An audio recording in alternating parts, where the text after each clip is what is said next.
கையில் கொடுத்து ஒன்று சேர்க்கவே கேட்பேன் நான். ஓசன்னா ஓசன்னா யூதராஜனுக்கே. தந்தை மைந்தன் தூய் ஆவியர் திருப்பெயராலே ஆமீன். ஜெபம் செய்வோம். எங்கள் பரலோக தந்தையை நாங்கள் உம்மை போற்றுகின்றோம். ஆண்டவரே, மீண்டுமாக நாங்கள் உம்மை வழிபடுவதற்கான வாய்ப்புகளை எங்களுக்கு தந்திருக்கிறீர். அதற்காக நாங்கள் உங்களுக்கு நன்றி செலுத்துகிறோம். காணொலி காட்சி வழியாக இந்த வழிபாட்டிலே பங்கு பெற்றிருக்கிற உங்கள் பிள்ளைகள் ஓரோடு நிறைவான கிருபை இருந்து வழிநடத்துவதாக. குறிப்பாக ஆண்டவரே, நாங்கள் இந்த தொற்று காலத்தில் உங்களுடைய நிறைவான அருட்கரம் ஆண்டவரே எங்கள் மேல் வைத்து எங்கள் வழியாக ஆண்டவரே அநேகர்களுக்கு நம்பிக்கை ஊட்டுகின்ற ஒரு பொறுப்பை எங்கள் கரங்களிலே தந்திருக்கிறேன். தொடர்ந்து நீர் தாமே எங்களையும் உடைய பிள்ளைகள் ஒவ்வொருவரும் இங்கே பாதுகாத்து வழிநடத்த வேண்டுமாக கெஞ்சுகிறோம். ஆண்டவரே, இந்த வழிபாட்டை எங்களுக்கு ஆசிரித்து தாரும். இதன் வழியாக எங்களுக்கும் உமக்கும் இருக்கின்ற உறவை ஆழப்படுத்திக் கொள்ள கிருபை செய்யும். காத்துக்கொள்ளும் பலப்படுத்தும். நல் மீட்பு இயேசு கிறிஸ்துவின் வழியாக வேண்டிக் கொள்கிறோம் எங்கள் ஜீவனுள்ள பிதாவே. ஆமென். கடவுளுக்கு மாட்சியாக வழிபாட்டுக்கு தொடக்கமாக புதுவாழ்வு பாடல் புத்தகத்தில் 55வது பாடல் சுத்த ஆவி என்னில் தங்கும் என்ற பாடலை யாரும் இணைந்து பாடலாம்.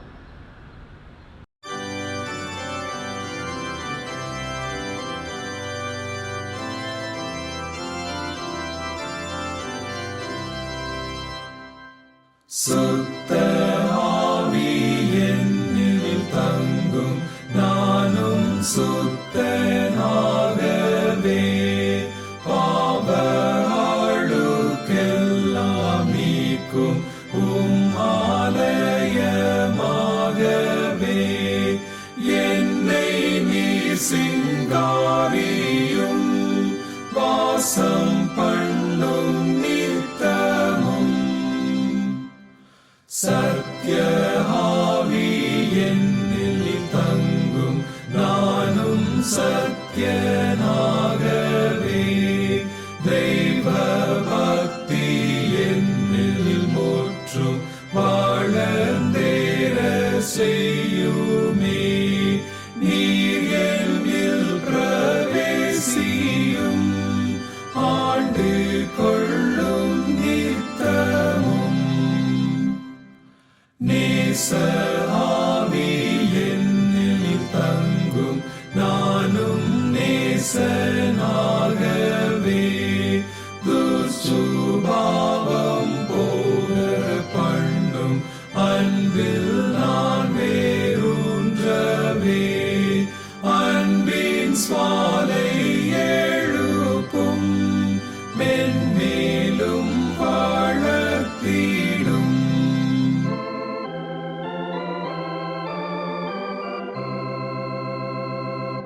வல்ல ஆவி என்னில் தங்கும், நானும் வல்லோனாகவே,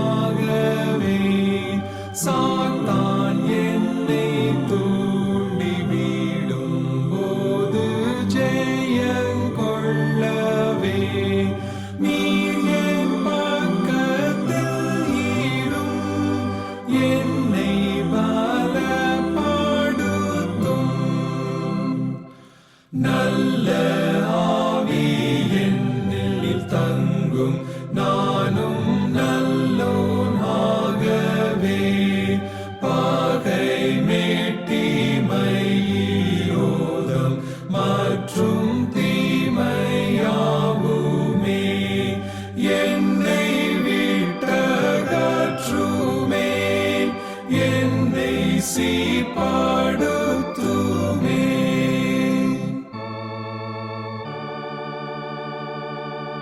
தெய்வ ஆவி என்னில் தங்கும், நானும் உம்மில் தங்கவே, மோட்ச பாதையில் நடத்தும் இயேசுவின் முகத்தையே தெளிவாக காண்பியும், என்னை முற்றும் ரட்சியும். நாம் கடவுளை தொழுவோம். கடவுள் ஆவியாய் இருக்கிறார். அவரை தொழுது கொள்வர்கள் ஆவியோடும் உண்மையோடும் அவரை தொழுது கொள்ள வேண்டும். நம்முடைய பிதாவாகிய கடவுளாலும் கர்த்தராகிய இயேசு கிறிஸ்துவினாலும் உங்களுக்கு கிருபையும் சமாதானமும் உண்டாவதாக. ஆண்டவரே, எங்கள் உதடுகளை திறந்தருளும், அப்பொழுது எங்கள் வாய் இந்த புகழை அறிவிக்கும்.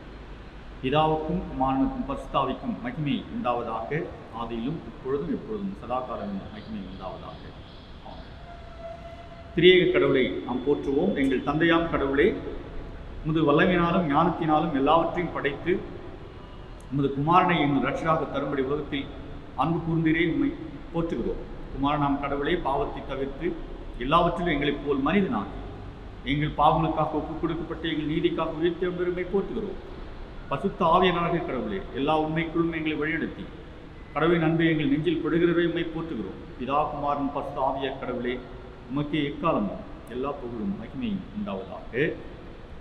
நமக்கு பாவமில்லை என்போமானால் நம்மை நாமே ஏமாற்றிக் கொள்வோம். நமக்குள் உண்மை இல்லை. நமது பாவங்களை அறிக்கையிட்டால் பாவங்களை நமக்கு மன்னித்து எவ்வித அநீதி நம்மை சுத்திகரிப்பதற்கு அவர் நம்பத்தக்கரும் நீதியும் உள்ளவர். நான் எழுந்து என் தகப்பனிடத்துக்கு போய், தகப்பனை பரத்துக்கு விரோதமாக இந்த பார்வையில் பாவம் செய்தேன். இனி உடைய மகள் என்று சொல்லப்படுவதற்கு பாத்திரமில்லை. இந்த கூலிக்காரர்கள் ஒருவனாக என்னை வைத்துக் கொள்ளும் என்றேன். கடவுளுடைய அரசு சமூகத்திருக்கிறது. மனம் திரும்பி நற்செய்தியில் நம்பிக்கை வையுங்கள். நமது பலவினருக்காக பரிதவிக்க முடியாத பிரதான ஆசிரியர் நமக்கு இராமல் எல்லாவற்றிலும் நம்மை போல் சோதிக்கப்பட்டும் பாவம் இல்லாத பிரதான ஆசிரியரே நமக்கு இருக்கிறார். நாம் மௌனமாக நம்மை நாமே சோதனை செய்வோம். சர்வவல்லமையுள்ள கடவுளத்தில் நாம் நமது பாவங்களை தாழ்மையோடு அறிக்கை செய்வோம். இரண்டாம் பாவ அறிக்கையை சேர்ந்து உணர்ந்து எழுப்போம். நீங்கள் தந்தையாம் கடவுளே, நினைவினாலும் வார்த்தையினாலும் செய்கையினாலும் நமக்கு விரோதமாக பாவம் செய்திருக்கிறோம். முழு மனதோடு நாங்கள் உண்மை நேசிக்கவில்லை. எங்களிடத்தில் நாங்கள் அன்பு கூறுவது போல அயலிடத்தில் நாங்கள் அன்பு கூறவில்லை. எங்கள் மேல் இரக்கமாயிருக்க உண்மை வேண்டிக் கொள்வோம். எங்கள் பாவ அழுக்கை நீக்கி எங்களை சுத்திகரியும்.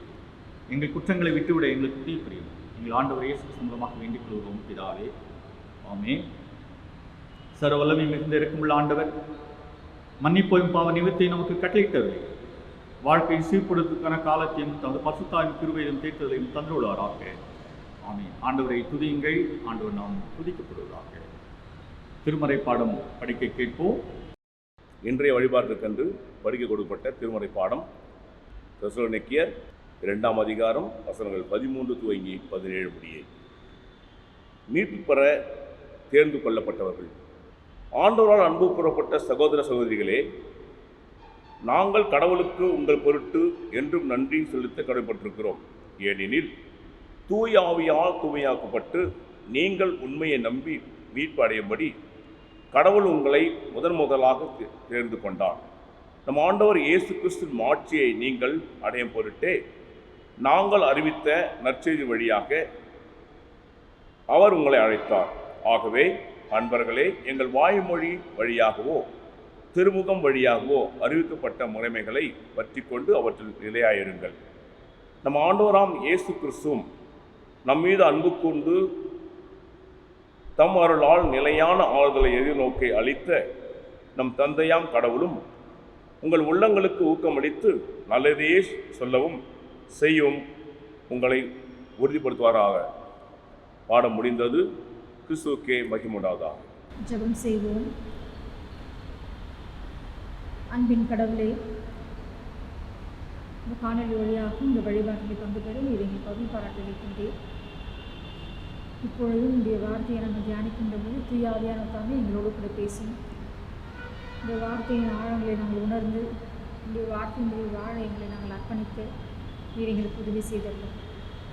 அந்த எங்களுடைய சிந்தனைகளும் என்னுடைய செய்திகளையும் ஒருமுகப்படுத்தியர்கள் எங்களை விரும்பியாக்கி தாழ்த்தின் திருக்காரம் அர்ப்பணிக்கின்றோம், வழி நடக்கும். இயேசுவின் வழியாக ஜெபிக்கின்றோம் எங்கள் அன்பின் கடவுளே, ஆமென்.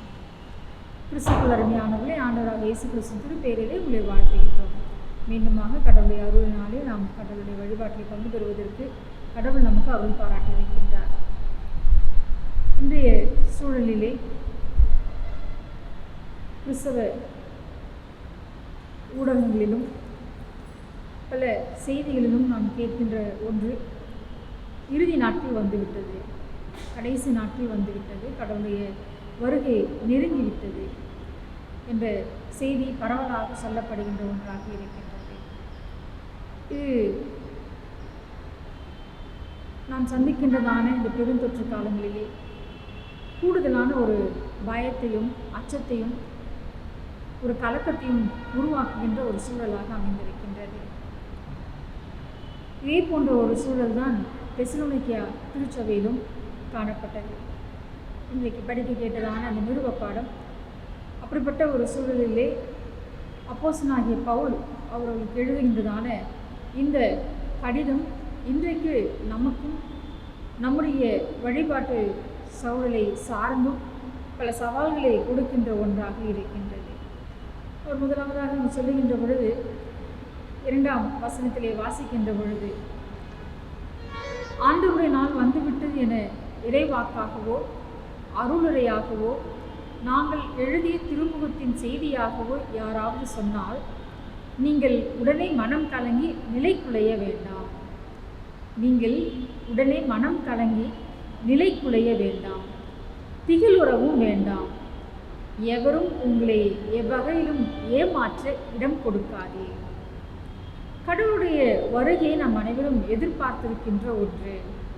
ஆண்டவர் நமக்கு வாக்கு பண்ணின ஒன்று. அவர் வருவார், நிலையான வாழ்வை அவர் நமக்கு உறுதிப்படுத்துவார் என்கின்றதான ஒரு பெரிய ஒரு எதிர்பார்ப்போடு தான் நம்ம கிறிஸ்தவ வாழ்வை அந்த எதிர்நோக்கி முன்வைத்து நாம் வாழ்ந்து கொண்டிருக்கின்றோம். ஆனால் அதை நிறைவேறும் என்ற செய்தி கேட்கின்ற பொழுது அங்கே ஏற்படுகின்றதான குழப்பம், தடுமாற்றம், திகில் இவை அனைத்தும் அங்கு ஏற்படுகின்றது. அப்போ பவுல் அவர்களுக்கு சொல்வது என்னவென்றால், இதை குறித்து நீங்கள் கலங்க வேண்டாம், பயப்பட வேண்டாம், பிறர் உங்களை ஏமாற்ற நீங்கள் இடம் கொடுக்காதீர்கள். ஏனென்றால் இயேசுவானவர் மிக தெளிவாக சொன்னது என்னவென்றால், அவர் வருகை குறித்து யாரும் ஒன்றும் சொல்ல முடியாது. அது யாரும் அறியாத ஒன்று. அது கடவுள் ஆகிய தந்தை மட்டுமே அறிந்த ஒன்றாக இருக்கின்றது. ஆகையால் அது நம்முடைய விவாதமாகவோ நம்முடைய செய்தியாகவோ அல்லது அதை குறித்ததான பேச்சாகவோ நம்முடைய வாழ்வு திசை திருப்பப்படாதபடி மிக கவனமாக இருக்க வேண்டும் என்று சொல்லுகின்றார். அதற்கு மாறாக அவர் சொல்வது என்னவென்றால், நீங்கள் எப்பொழுதும் விழிப்பாக இருக்க வேண்டும், எப்பொழுதும் நீங்கள் ஆயத்தமாக இருக்க வேண்டும், அதற்கு எப்பொழுதும் தகுதியுள்ளவர்களாக நீங்கள் உங்களை மாற்றிக்கொள்ள வேண்டுமே அன்றி அதை குறித்து பயப்படுகின்றவர்களாக கலங்குகின்றவர்களாக நீங்கள் இருக்கக்கூடாது. ஒருவேளை இன்றைக்கு நாம் இருக்கின்றதான இந்த சூழலும் அப்படிப்பட்டதான ஒரு நிலைமையிலே நாம் வாழ்ந்து கொண்டிருக்கின்றோம்.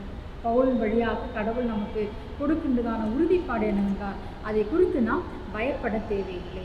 அதற்கு மாறாக நாம் என்ன செய்ய வேண்டும் என்பதை அவர் நமக்கு இறுதியாக அங்கு வலியுறுத்துகின்றதை நாம் பார்க்கின்றோம்.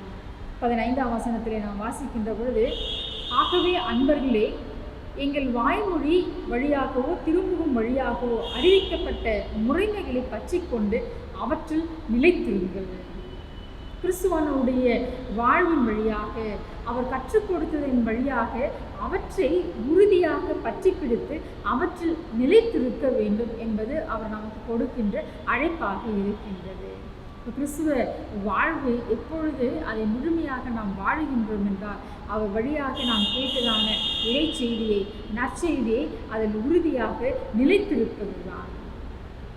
அப்படி நாம் தொடர்ந்து அதில் மனம் மாறாமல் உறுதியாக நிலைத்திருப்போமானால் அவரை சந்திக்க நாம் ஆயத்தமுள்ளவர்களாக இருக்கின்றோம். ஆனால் நம்முடைய கவனங்கள் அதை விட்டு வேறு இடங்களிற்கே அது சென்று விடுகின்றது. அந்த உண்மையை உண்மைக்கு புறம்பானதானவற்றையில் நாம் முன்னிறுத்தி அதில் அதிக கவனம் செலுத்துகின்றவர்களாக நாம் மாறிவிடுகின்றோம். அப்பொழுது சொல்லுகின்றார், அதில் நீங்கள் நிலைத்திருக்க வேண்டும். மற்றொரு வார்த்தை அங்கு பயன்படுத்துவது என்னவென்றால், அங்கு முறைமைகள் ட்ரெடிஷன், இந்த ட்ரெடிஷன் என்று சொல்லுகின்ற பொழுது, முறைமைகள் என்று சொல்லுகின்ற பொழுது, இயேசுவானவருடைய காலங்களிலே காணப்பட்டதான அந்த யூத பழக்க வழக்கங்களை, அந்த முறைமைகளை அவர் எதிர்க்கின்றவராக இருக்கின்றார். ஒரு விஷயம் பல ஆண்டுகளாக தொடர்ச்சியாக அது செய்யப்படுகின்ற பொழுது பல நேரங்களிலே அது ஒடுக்குமுறையாக மாறிவிடுகின்றது. பிறரை அடக்குகின்ற ஒன்றாக, பிறருடைய வாழ்வை மறுக்கின்ற ஒன்றாக மாறுகின்றது. ஒரு அதிகாரத்தோடு செயல்படுகின்ற சூழலுக்கு அது தள்ளப்படுகின்றது. அப்போ அந்த முறைமை அல்ல, இந்த முறைமை என்பது இயேசுவானவர் முன்னிறுத்திய ஒரு மாற்று சமூக அமைப்பை முன்னிறுத்துகின்ற ஒன்றாகிறது. எல்லாருக்குமான இறை செய்தியை நம்பிக்கைக்குரிய ஒன்றாக அது இருக்க வேண்டும். அந்த முறைமைகளில் நீங்கள் தொடர்ந்து நிலைத்து நிற்க வேண்டும். ஏனென்றால் 4ஆம் வசனத்திலே நீங்கள் வாசிக்கின்ற பொழுது அவர் சொல்லுகின்றார், தெய்வம் என்று வழங்கப்படுவதையும் வழிபாட்டுக்குரிய அனைத்தையும் எதிர்த்து அவற்றுக்கு மேலாக தன்னை அவன் உயர்த்தி கொள்வான். இங்கு கடவுளுடைய இடத்தில் மனிதன் இடம் பெறுவது வழிபாட்டுக்குரிய அனைத்தையும் எதிர்க்கின்ற ஒன்று. இன்றைக்கு பல நேரங்களிலே நம்முடைய வழிபாடுகள் எல்லாம் ஒரு சடங்காக மாறிவிட்டதே அன்றி அந்த வழிபாட்டின் வழியாக நம்மை உண்மையோடு ஆவியோடு வழிபடுகின்றோமா என்ற கேள்வி நமக்குள் எழும்புகின்றது. ஆலயத்தை சார்ந்து நடைபெறுகின்றதான நிகழ்வுகள் எல்லாம் அங்கு தன்னை கடவுளுக்கு மேலாக அவன் உயர்த்தி கொள்ளுகின்றது. கடவுளுக்கு சமமாக கூட அல்லாமல் அவர் அதற்கு மேலாக தன்னை உயர்த்தி கொள்ளுகின்றதான ஒரு சூழல். 2 வகையிலே இவற்றை நம்மால் பார்க்க முடியும். அதாவது ஒன்று, தன்னையே கடவுளுக்கு மேலாக கடவுளுக்கு இணையாக நினைத்து கொள்வது. மற்றொன்று, பிறர் அவர்களை கடவுளுக்கு இணையாக வைத்து பேசுவது. இன்றைக்கு மிக சாதாரணமாக நடைபெறுகின்ற ஒன்றாக அது மாறிவிட்டது. கடவுள் மேல் இருக்கின்றதான அச்சம், கடவுள் மீது நாம் வைக்க வேண்டியதான அந்த ஒரு மதிப்பு, இவற்றையெல்லாம் விட மனிதர்கள் மீது வைக்கின்ற சூழல் அதிகரித்து விட்டது. கடவுளை வழிபடுகின்றோமா என்பதான கேள்வியை விட மனிதர்களை அதிகமாக முக்கியப்படுத்துகின்றோமா என்ற நிலைக்கு இன்றைக்கு இந்த திருச்சபை சமூகம் தள்ளப்பட்டிருக்கின்றதை நாம் பார்க்கின்றோம். கடவுளுடைய இடத்திலே பதவியும் பணத்தையும் அதிகாரத்தையும் இவை அனைத்தும் கடவுளிடமிருந்து வருகின்றது என்று சொல்லப்படுகின்றதான ஒரு சூழல். கடவுளின் கோவிலில் அமர்ந்து கொண்டு தன்னை கடவுளாக காட்டிக்கொள்ளுவார். இவை அனைத்தும் கடவுளிடமிருந்து வந்தது, கடவுளால் எங்களுக்கு அருளப்பட்டது என்று சொல்லி கடவுளுக்கு விரோதமாக, கடவுளுக்கு விருப்பம் இல்லாத, கடவுளுடைய திருவுளத்தை நிறைவேற்றாத செயல்களை அது முன்னிறுத்துகின்றதை நாம் பார்க்கின்றோம். அப்போ அவர் சொல்லுகின்றார், இதை குறித்து நீங்கள் கவனமாக இருக்க வேண்டும், எச்சரிக்கையாக இருக்க வேண்டும். இந்த ஏமாற்றுகளுக்கு நீங்கள் அதை நீங்கள் ஏற்றுக்கொள்ளாமல் அது கடவுளிடமிருந்து வந்தது அல்ல என்றுதான தெளிவோடு கூட நீங்கள் இருக்க வேண்டும். 12ஆம் வசனத்திலே வாசிக்கின்ற பொழுது, உண்மையை பற்றி கொண்டு வாழாது தீமையில் இன்பம் காணும் அனைவரும் தீர்ப்புக்கு உள்ளாவர். 11ஆம் வசனத்திலே வாசிக்கின்ற பொழுது, ஆகவே பொய்யானதை அவர்கள் நம்பும் வண்ணம், பொய்யானதை நம்பும் வண்ணம்.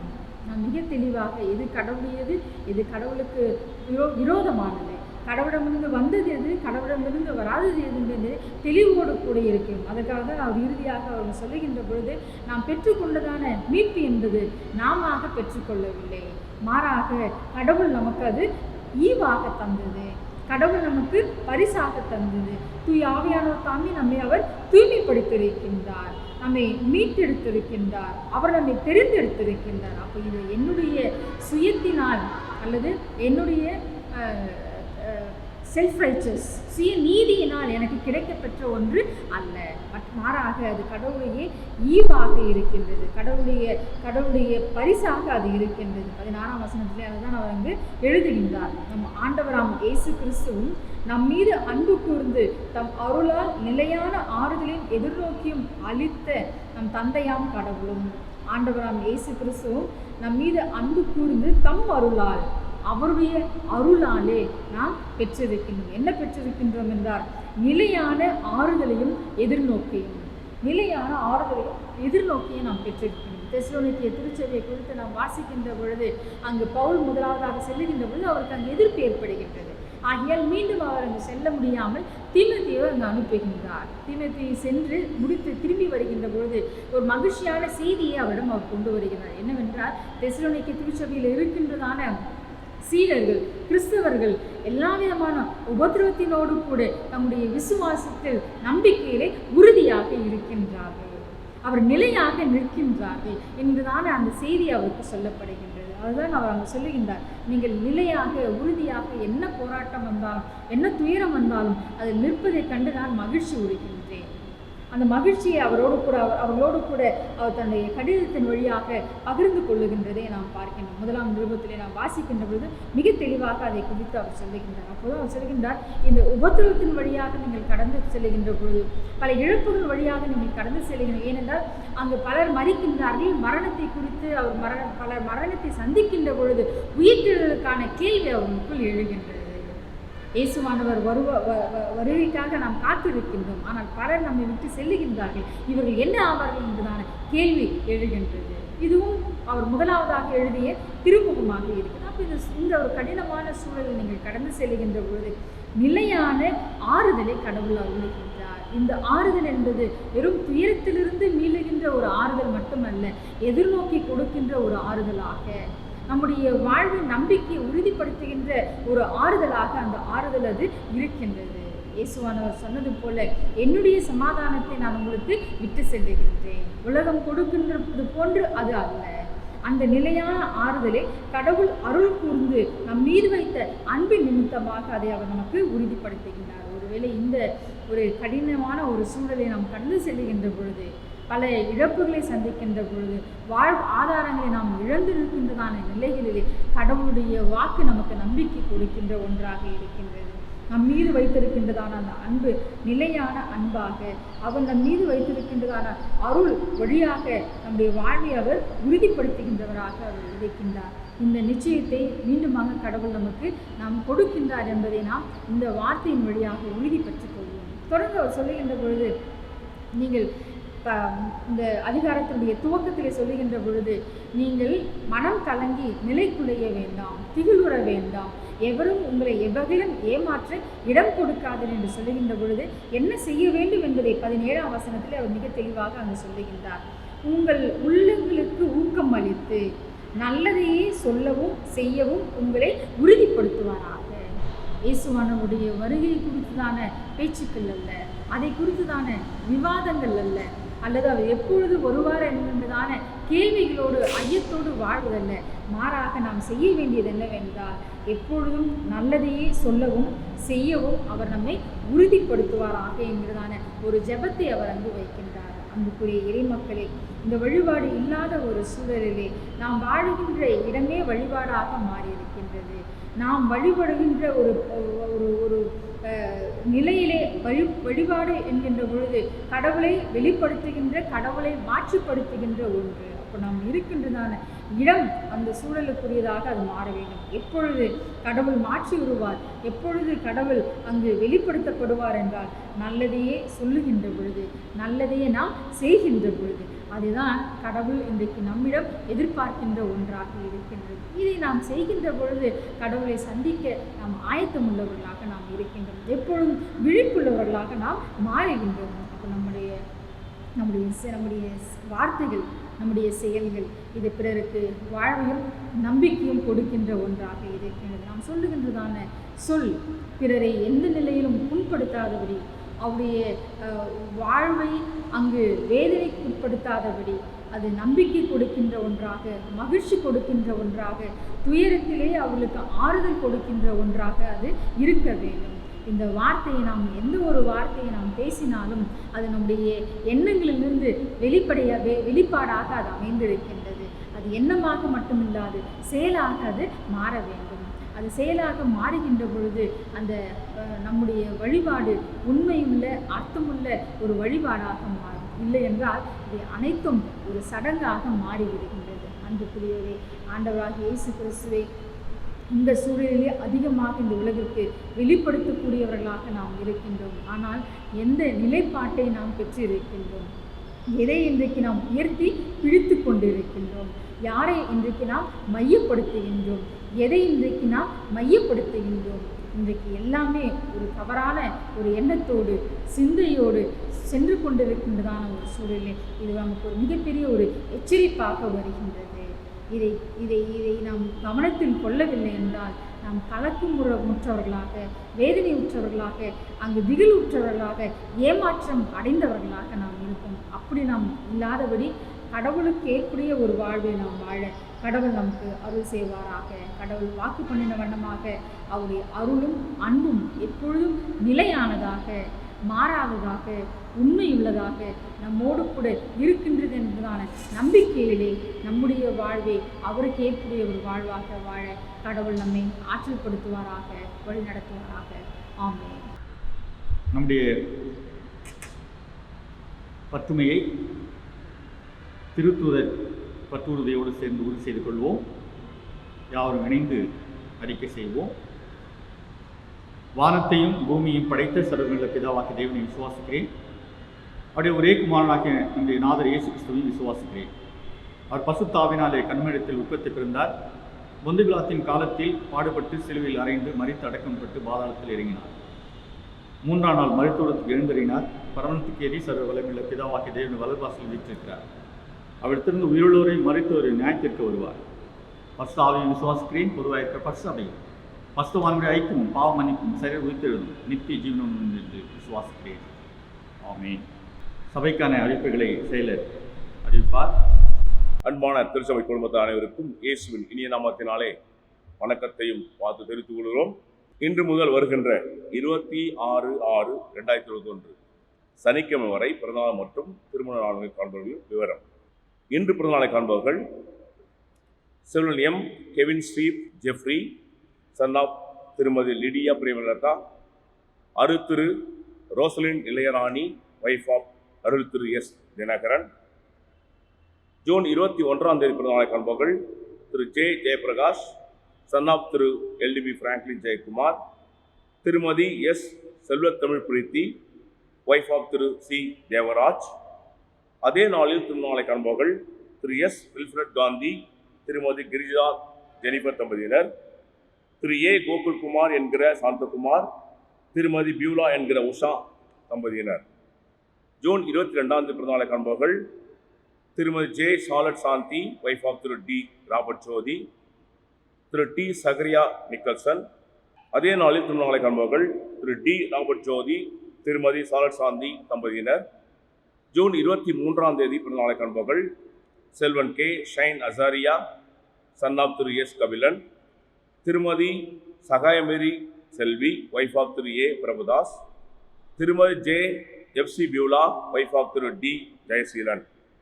ஜூன் 24ஆம் தேதி பிறந்தநாளை காண்பவர்கள் திருமதி ஜே மணிமேகலை, திரு எஸ் புஷ்பராஜ், திருமதி ஜெசி ஜெயக்குமாரி, வைஃப் ஆஃப் திரு கே தாமஸ் விவேகானந்தன், திருமதி பிரவீனா, வைஃப் ஆஃப் திரு ஏ பிரபாகரன்.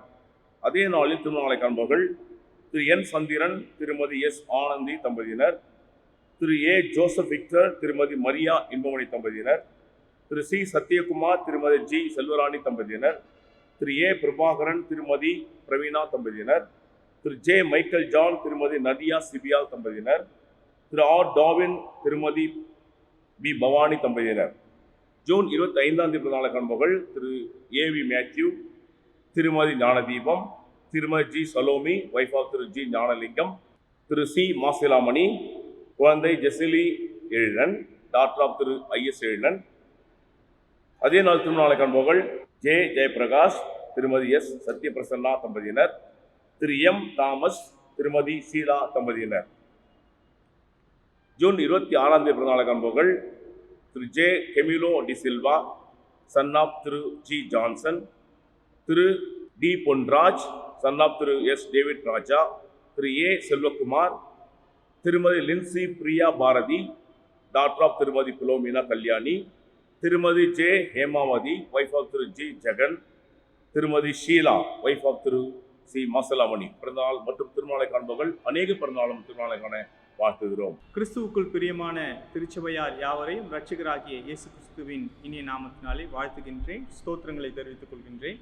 கடந்த வார காணிக்கை விவரம்: பொது காணிக்கை 190 ரூபாய், நன்றி காணிக்கை 100 ரூபாய், மாத சந்தா 2500 ரூபாய், நற்செய்தி பணிக்கான நிதி 2060 ரூபாய், ஏழைகள் நிதி 2440 ரூபாய், சிறுவர் ஊழியம் 1300 ரூபாய், வாலிப ஐக்கிய சங்கம் 900 ரூபாய், பெண்கள் ஐக்கிய சங்கம் 760 ரூபாய், ஆண்கள் ஐக்கியம் 630 ரூபாய், பேராய விடுதி 760 ரூபாய், தசம பாகம் 580 ரூபாய், உண்டியல் வழியாக வந்த காணிக்கை 1731 ரூபாய். மொத்தம் 13,951 ரூபாய் பொது நிதியில் வங்கியில் செலுத்தப்பட்டுள்ளது. அதே போன்று கட்டிட நிதி 5100 ரூபாய், கட்டிட பராமரிப்பு 980 ரூபாய், மொத்தம் 6080 ரூபாய் ஆலய கட்டிட நிதியில் வங்கியில் செலுத்தப்பட்டுள்ளது. ஆக மொத்தம் 20,031 ரூபாய் கடந்த வாரம் திருச்சபைக்கு காணிக்கையாக வந்தது என்பதை திருச்சபைக்கு அறிவிக்கப்படுகிறது. நன்றி. இந்த வாரத்தில் தன்னுடைய பிறந்த நாளையும் திருமண நாளையும் கொண்டாடுவதற்காக நாம் ஜெபம் செய்வோம். எங்கள் பரலோக தந்தையை நாங்கள் உம்மை போற்றுகிறோம். ஒரு புதிய வருடத்தை உங்கள் பிள்ளைகளுக்கு தந்ததற்காக நாங்கள் நன்றி செலுத்துகிறோம். தொடர்ந்து ஆண்டவரே, அந்த புதிய ஆண்டானது அவர்களுக்கு ஒரு ஆசையின் ஆண்டாக, உமக்கும் அவர்களுக்கும் இருக்கிற உறவை ஆழப்படுத்துகின்ற ஆண்டாக, உம்மை போல ஆண்டவரே பிறருக்கு தொண்டு செய்கின்ற ஒரு ஆண்டாக விளங்க நீர் கிருபை செய்யும். எல்லாவற்றுக்கும் மேலாக ஆண்டவரே, உங்களுடைய நிறைவான ஆளுகை அவர்கள் மேல் எப்பொழுதும் நிலைத்திருந்து கனி கொடுக்கின்றவர்களாக நீ விளங்க நீர் கிருபை செய்யும். தொடர்ந்து பல மகிழ்ச்சியான பிறந்த நாட்களையும் திருமண நாட்களையும் மக்கள் கண்டு உமக்கு நன்றிகளை எடுக்க கிருபை செய்யும். காத்துக்குள்ளும் பலப்படுத்தும். நன்மையை இயேசு கிறிஸ்துவின் வழியாக வேண்டிக் கொள்கிறோம் ஜீவனுள்ள பிதாவே. ஆமென்.